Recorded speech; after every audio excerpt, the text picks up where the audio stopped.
공모를 진행을 하고 있는데 오늘 이 자리에서는 이 제한 공모를 이제 하다 보니까 뭐 많이들 아시겠지만 저희가 생각하고 있는 수변 활력 거점이 어떤 것인지 그리고 저희가 무엇을 추구하고 있는지에 대해서 설명을 좀 드리고 저희가 공모 사업으로 이제 진행을 하고자 하는 7개 대상지에 대해서 간략하게 대상지 설명을 좀 드리는 그런 자리가 되겠습니다. 그래서 오늘 이제 진행 순서는 시작하면서 이제 수변 감성 도시 사업 홍보 영상에 대해서 이제 한 7분 정도 감상을 하시고 그리고 저희가 지금 현재 추진하고 있는 사업들이라든지 이런 거에 대해서 제가 간략히 설명을 드리고 또 사업 대상지에 대해서도 하나하나 이제 어떤 대상지이고 이제 주변 여건이라든지 그런 거에 대해서 설명을 드리고 마지막으로 심사 일정 그리고 공모 방향에 대해서 안내 그리고 질의응답하는 순서대로 진행하도록 하겠습니다. 그럼 시작하기 앞서 저희 수변 감성 도시 사업 홍보 영상 감상을 하도록 하겠습니다.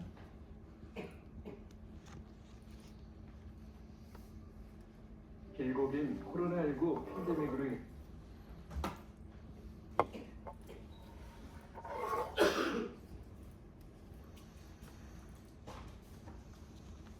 해서 편안한 차림으로 수변을 거니면서 여유롭게 차를 마시는 일상의 풍경 모두 한 번쯤 상상해보지 않았니? 해외에는 이런 수변 공간이 곳곳에 잘 조성되어 있다고 해. 고톨라로 유명한 이탈리아 베네치아, 궁전과 공원으로 둘러싸인 독일 포츠담, 도시를 가로지르는 캔강이 있는 영국 캠브리지, 친환경 수변 도시 스웨덴 스톡홀름, 야경의 도시 싱가포르 클라키 등등. 그럼 대한민국 서울은?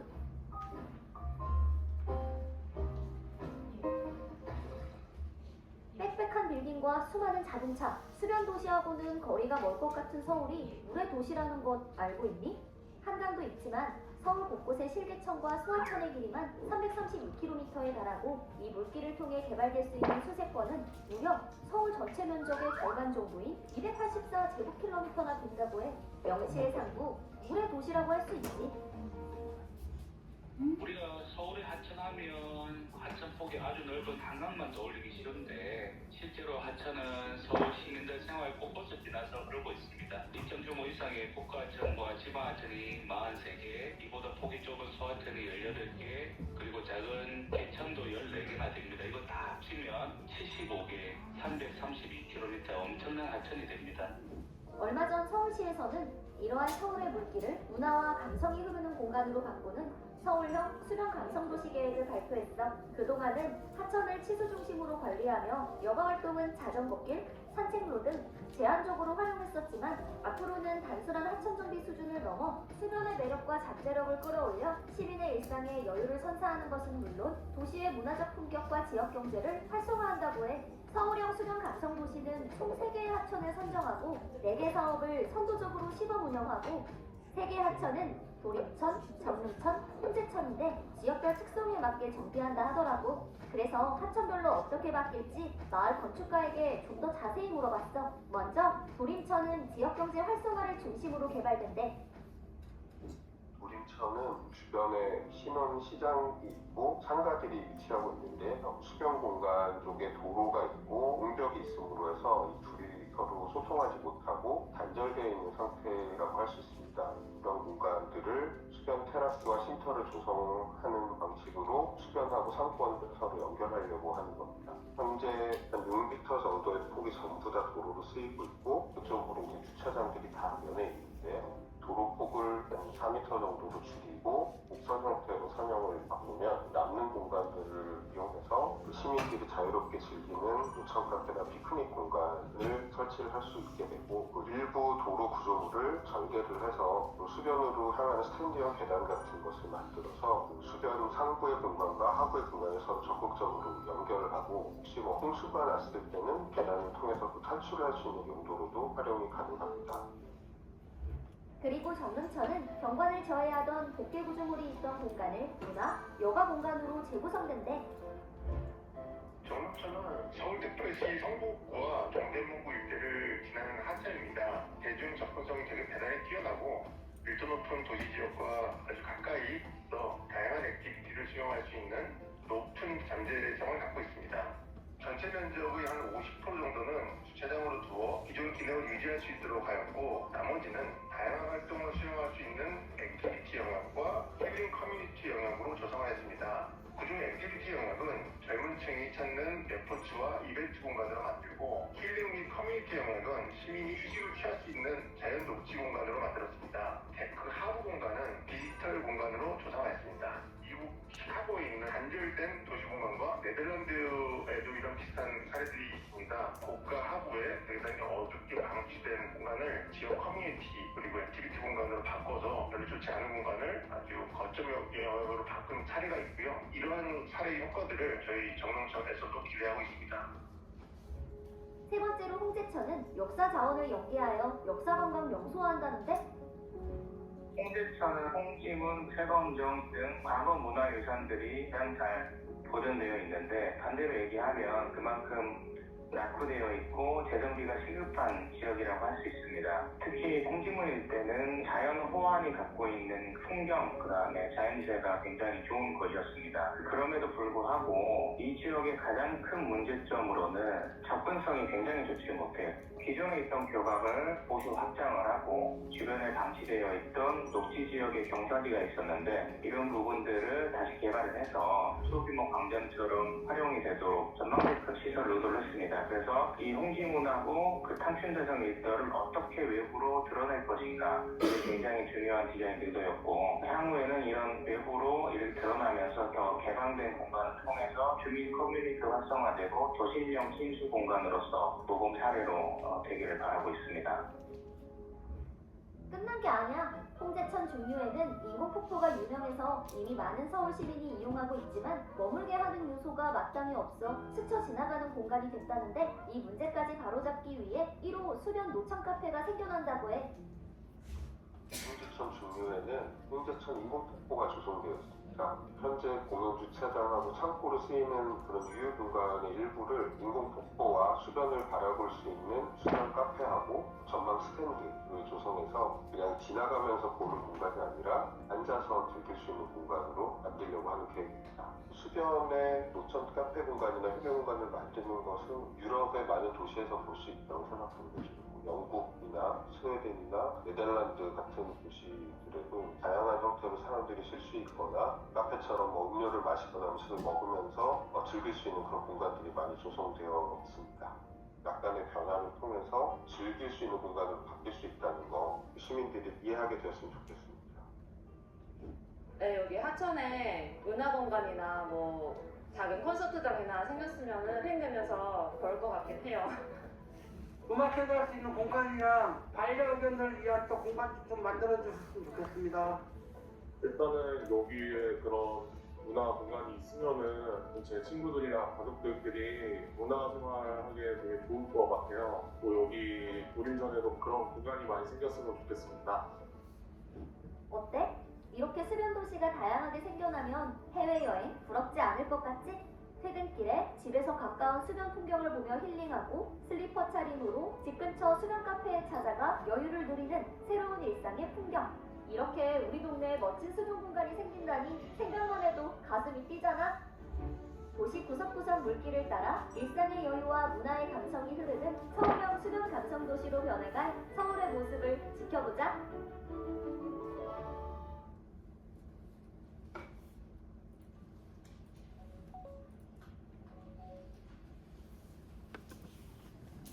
그럼 저희 이제 서울시에서 추진하고 있는 서울형 수변 감성 도시에 대해서 설명을 드리도록 하겠습니다. 지금 저희가 서울형 수변 감성 도시를 위해서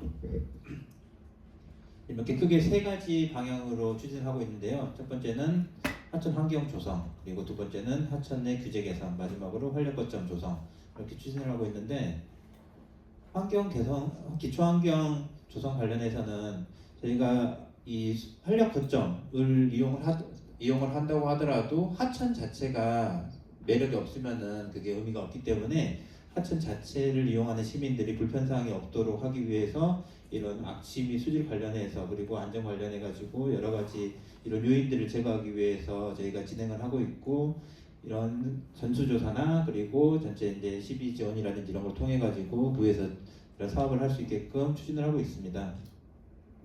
그리고 이 하천을 정비를 한다고 하더라도 하천 자체가 이런 하천이기 때문에 물이 흘러야죠. 그래서 물을 어떻게 풍부하게 흐를 수 있게 할 수 있을까 해서 이 유지용수, 하천의 유지용수를 공급하고 있는 방안에 대해서도 저희가 이제 이런 것들을 연구를 하고 또 실제 계획을 수립을 하고 있습니다.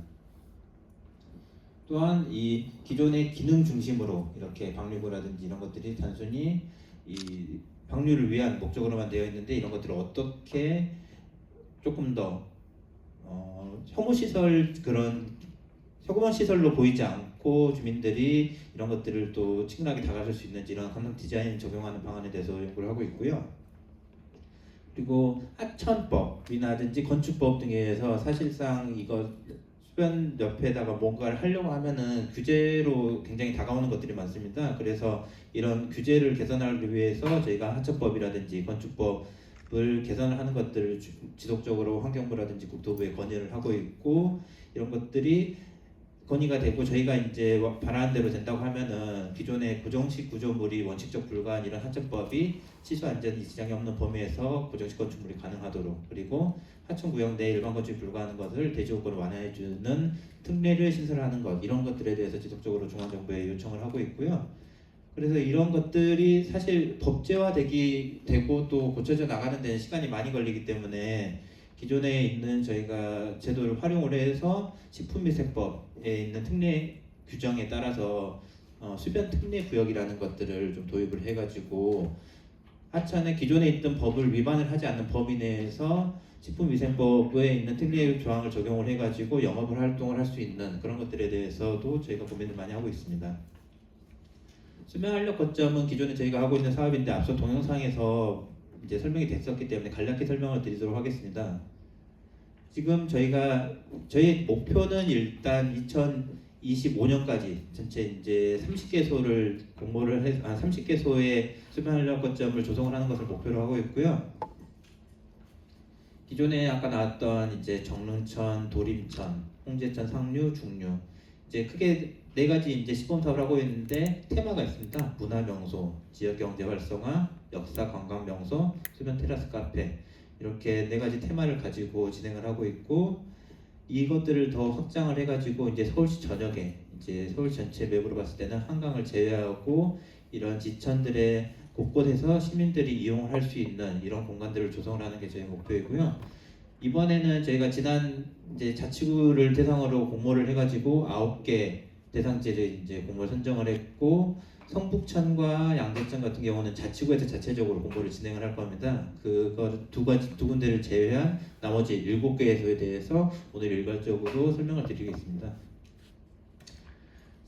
저희가 기존에 했던 시범 사업에 대해서 설명을 드리자면은 홍제천은 아까도 나왔지만 이제 기존의 인공폭포라는 워낙에 좋은 여건이 있습니다. 좋은 여건이 있기 때문에 이 인공폭포를 어떻게 활용을 해가지고 시민들이 이용을 할지 기존에도 이런 산책로가 조성이 되어 있기 때문에 지나다니면서 볼 수는 있는데 앉아서 쉴 수 있는 그런 조망을 할 수 있는 공간이 없었습니다. 그래서 저희가 이 부분을 어떻게 조금 개선을 할지 고민을 했고 인공폭포가 있는데도 이 동심병원이라는 병원 이 건물이 크게 가로막고 있어가지고 이쪽에서 이제 실제로 보이지도 않고 또 기존에는 이런 토목자재센터나 주차장으로 활용되고 있어가지고 이 인공폭포 부분이 잘 보이지가 않았습니다. 그래서 이것들을 어떻게 활용을 할 것인가 고민을 해서 이 주차장을 이제 자재창고는 옮기고 주차장은 이제 절반만 사용을 하고 나머지는 카페를 활용하는 형태로 해서 이 인공폭포를 조망할 수 있게끔 조성을 했고 지금 현재 이 홍제천 인공폭포는 개장을 하였습니다. 지금 카페는 구청에서 오픈하는 거 준비 중에 있고 건물 자체는 개장을 해서 지금 전체 공사는 다 마감이 됐고 작년 11월에 여기는 오픈을 하였습니다. 도림천 자체 이제 활용을 하는데 주변에 있는 여건과 좀 연계가 좀 안 된다 싶어가지고 저희가 기존에 이제 신원시장이라든지 순대타운 이런 상권과의 연계를 어떻게 할 것인지에 대해서 고민을 했고 기존에 있던 신원시장 아케이드에서 여기를 접근을 하는 그리고 뭐 서운포도교가 있는데 이 도림천이 오히려 이 전체적인 이 상권을 활용을 하는데 그리고 이용을 하는데 조금 가름막이 되는 그런 것처럼 되다 보니까는 어떻게 활용을 할까 고민을 했었고 이런 기존의 여건들을 활용을 해가지고 기존에 이렇게 나와 있는 캐틀로그로 나와 있는 것을 조금 더 내 가지고는 단순히 도로와 이제 사전 주차 공간으로 활용되고 있던 것들을 시민들이 조금 더 쉴 수 있는 테라스 공간으로, 그래서 시장과 그리고 순대타운과 연결해가지고 지역 상권과 자연스럽게 하천까지 어우러지는 그런 공간으로서 계획을 하였습니다. 그래서 기존에 있던 이런 곳들이 주변 테라스라든지 이런 것들을 연계를 해가지고 쉼터로서 활용을 할 수 있는 그런 것들을 생각을 했고요.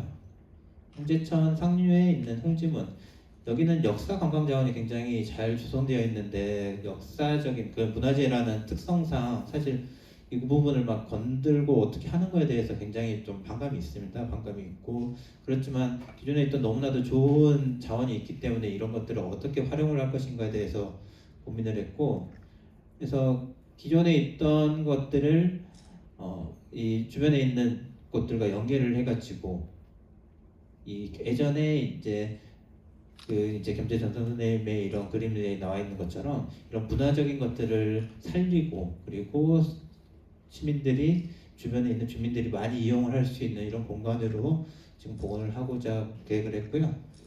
그래서 단순히 기존에 있던 홍지문 삼촌대성을 이용을 하고 이제 그걸 복원하는 것뿐만 아니라 조금 더 쉬어가고 머무를 수 있는 휴게 공간 조성을 한다든지, 이런 경주에 있는 이런 사례를 보는 것처럼 이제 야경으로서도 충분히 이제 시민들이 저녁에도 산책로로 이용을 할 수 있는 이런 공간을 조성을 하는 것을 목표로 했습니다. 그래서 홍지문 같은 경우는 역사 문화 이제 공간을 조성하는 것을 제가 계획을 세웠습니다.